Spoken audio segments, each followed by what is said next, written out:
The first new moon of 2026 is happening on January 18th at 2:50 p.m. I had to check the time. That's Eastern time. I don't have any notes today, but I've been looking at this chart for a while and I kind of decided that I wanted to record it at the last minute to kind of soak up the energy of what it feels like to be in this new moon and give it to you guys under that energy. You might have it like I'm going to try to get it out before, but we'll see what happens. The reason for that is directly after this new moon, there is a lot of energy that's going to be like back to back to back to back. And this new moon kind of kicks it off. If you're doing New Year, New Me, and it's been rough, it's been rough. The astrology's been heavy, and it's because there's a lot of Capricorn energy, and Capricorn energy is heavy because it's serious. You've probably had a long, hard look at the goals that you're trying to set, and it's probably been really hard to feel like you're getting anything done. But I hope you haven't given up because after this new moon, you will start to see a lot of motion going forward. If you're seeing me for the first time, I'm Sammy. I'm at Infinity Aura Avenue, where I come to talk to you about all the things that are good for your aura. And I have a lot of products to help. I just finally put up my retail rack. But today I'm here to talk to you guys about the astrology, which I do twice a month. We might add some astrology this year. I don't know what it's looking like. I'm still figuring out what 2026 is going to look like for me in a lot of ways. And I'm under the same astrology as you guys. So be patient and let's look at what's going on. So, first thing I want to look at is all this energy in Capricorn. Okay. We do have some energy in Aquarius. Pluto moves slow. He'll be there for a while. Venus has just moved in there, but that doesn't mean that there's some kind of invisible wall that keeps her from seeing these planets that are the end degrees of Capricorn. She is still very much involved in what's going on here, and so is Pluto. These planets are at about 26 degrees. The new moon, sun and moon are at about 28 degrees Capricorn. She's 1 degree Aquarius. She's not very far removed. And like I said, this is not a wall here. Okay. This is for us to see, to understand. But out there, this does not exist. She can still see and feel this energy very clearly. And right at the top of this, all these planets are going to move this way, right? So, right at the top of this energy is Pluto. So, what's going to happen? We have this new moon, right? It's the new year. We've been looking at all these goals that we're setting, where we want to be, what's going on in our lives, the foundations that need to be broken and destroyed, and the new ones that need to be set. What can be causing the most frustration here, and I've been talking about this for a while, is Mars and Capricorn. This does not mean that Mars does not like to be in Capricorn. He actually kind of likes it in Capricorn. What this means is it really depends on your Mars sign, how you like to get things done, and how eager you are to get things done as far as all these new goals that we're looking at. Mars in Capricorn is slow and steady wins the race, right? He's putting his ducks in a line, checking things off one by one, and just kind of like going through the most immediate things that need to be done. And sometimes that doesn't look like there's a lot of progress happening. You guys might hear Logan snoring because he's like right here. So he's asleep. So you're going to hear him a little bit. So, with Mercury involved, your mental energy, your creative energy is kind of in the same space, right? Slow and steady wins the race. This is the building blocks of what's to come. If you're somebody who needs to see results as soon as you set these goals and you're checking these little things off the to do list and it's not really looking like you're getting anywhere, this is frustrating energy. If you're somebody with a little bit more earth in your chart, this might be a little easier for you. It really just depends on what your chart looks like. So we're looking at our new goals, the thought process between how we're going to get there, making little changes to actually get into that position.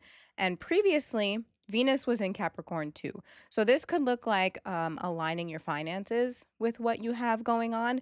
And I really want to encourage you not to lose sight of that with Venus moving into Aquarius. This is where she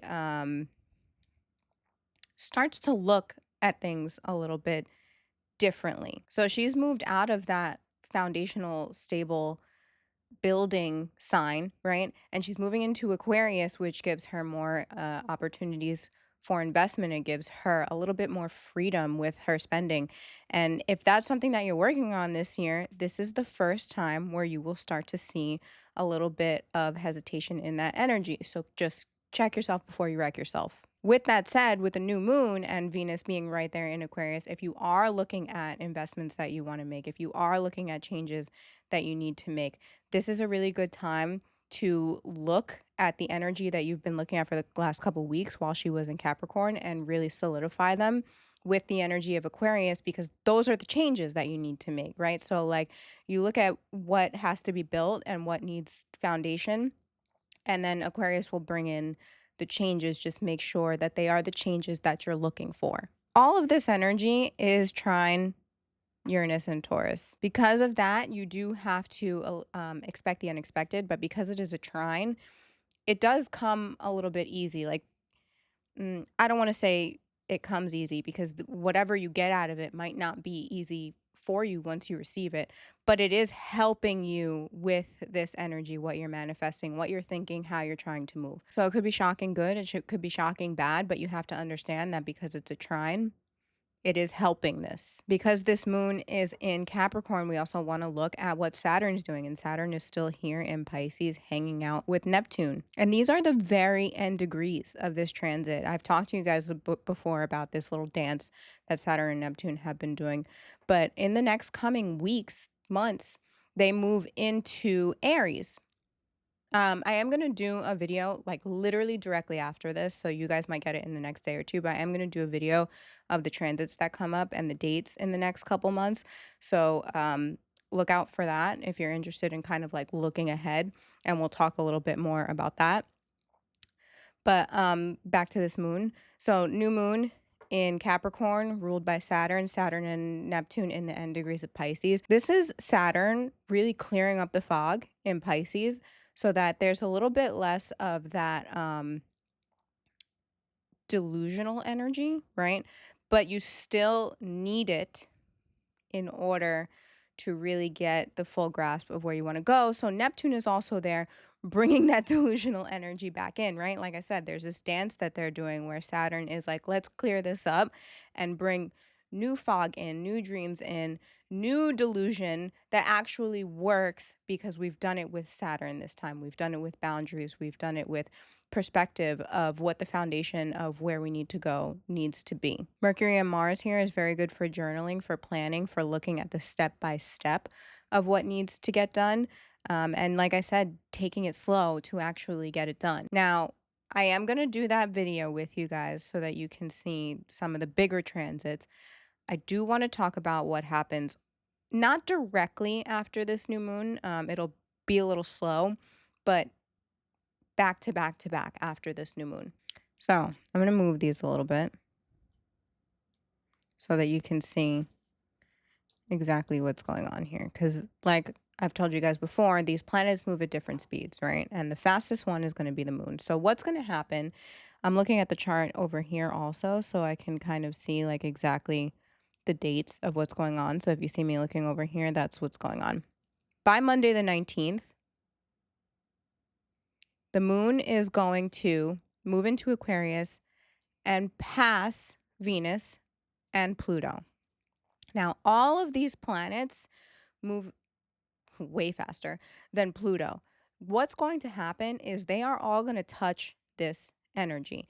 It's going to happen at different speeds, so some of them will pass Venus. Venus will pass before some of the others, but what is going to happen in general is all of this energy, 1, 2, 3, 4, 5, all of this energy is going to pass Pluto. And if you know anything about Pluto, this is the planet of death, rebirth, and transformation.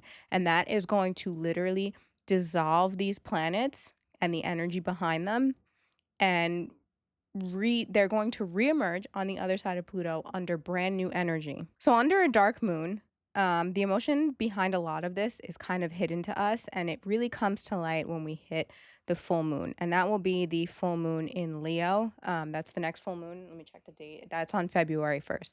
So by then, like a lot of the questions that we have surrounding emotion pertaining to this new moon will be revealed by February 1st. But you start to see some of it come to light after the 19th, because that's when the moon is the first one to hit Pluto, completely dissolve, and by the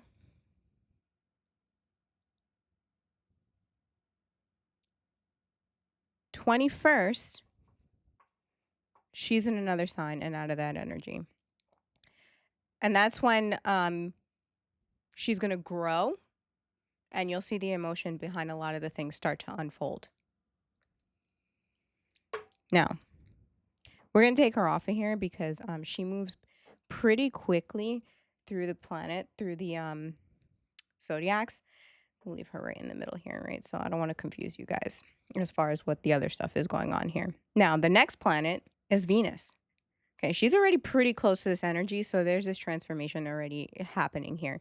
She's going to, on the 20th, she is on the other side. So by the 20th, she's on the other side of this energy, right? She's completely dissolved. She's looking at things 100% differently as pertains to this new moon and the goals that she's set and what's going on here. And by the 22nd, right? Yeah, by the 22nd, Mercury follows.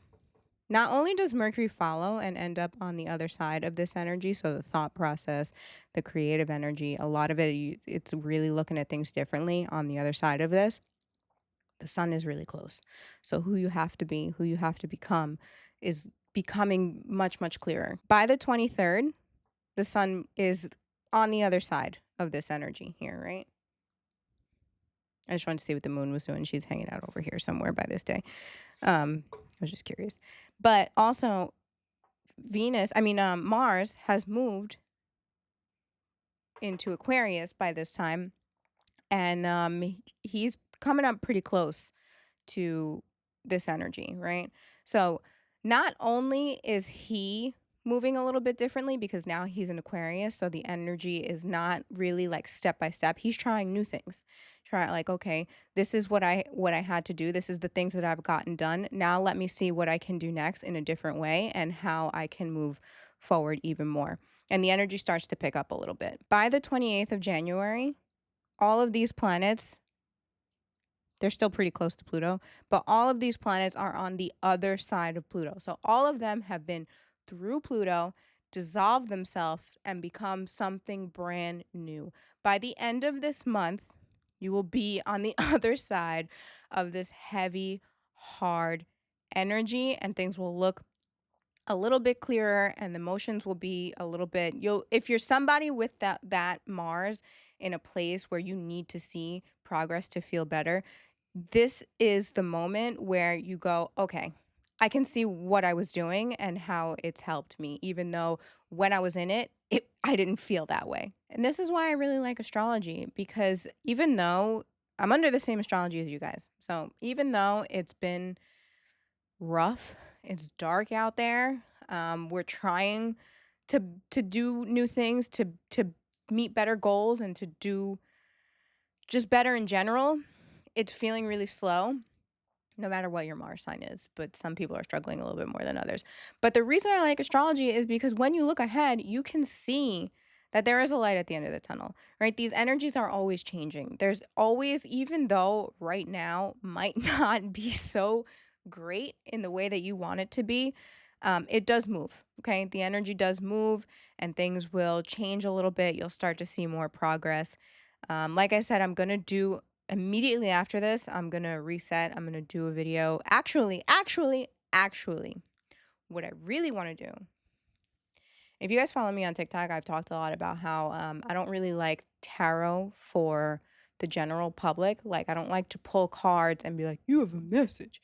What I do like to do pick a cards. So I'm going to do pick a card pile. This is going to be the first time I've ever done this. It's only going to be on YouTube. So I forgot to tell you guys, if you're watching this on TikTok or YouTube, you get the full video. Instagram just gets the reels, so you have to join me over there. But I'm only going to put the pick a card on YouTube. So we're going to do 3 piles. We're going to talk about this new moon energy. And I want to talk about kind of like the year ahead, because we are in January and we are looking at everybody's really focused on the new year, new stuff, new me stuff, which is all fine and good. I support it. I do think you can do new me anytime, but if it's collective and everybody's under the same energy, there is something to it. So if you want to see that, you have to join me on YouTube. I'm going to get that out pretty much right after this video. So it's going to be boom, boom, boom. Then I'm going to film what the next couple months looks like. I have a board. I'm gonna bring it right here. We're gonna do that. I haven't I might I haven't decided if I'm gonna put that on YouTube and TikTok. So if you don't see that on TikTok, you might have to head over to YouTube, Infinity or Ave. I think it's Infinity or Avenue over there actually. And if you don't, you're gonna have to go to YouTube on Instagram anyway. So um, yeah, that was a mouthful. Anyway, I have a board. I'm going to talk about until March. I'm going to talk about until March because we have a Mercury retrograde. February is going to be a little rough. February is going to be a little rough, but like I said, if you are prepared with the astrology and you know that there's something on the other side for you, it makes it a little bit easier, and that is why I fell in love with astrology. Hopefully you join me on the pick a card video so you can see why I fell in love with tarot. I'm Sammy. I'm at Infinity Aura Avenue. I hope that this video was helpful. Like I said, the new moon is January 18th. I do think that this new moon and the energy that follows in the month of January is very, very, very important as far as what is going to go on for the rest of the year and your time going forward. This is an opportunity to really change things, but you have to be very honest with yourself about what is possible to change. Okay. Um, be honest with yourself where you want to go and then let things unfold. And whatever does not come with you cannot come with you. It is what it is. I'll see you at the pick a card video if you're going to join me over there. Bye.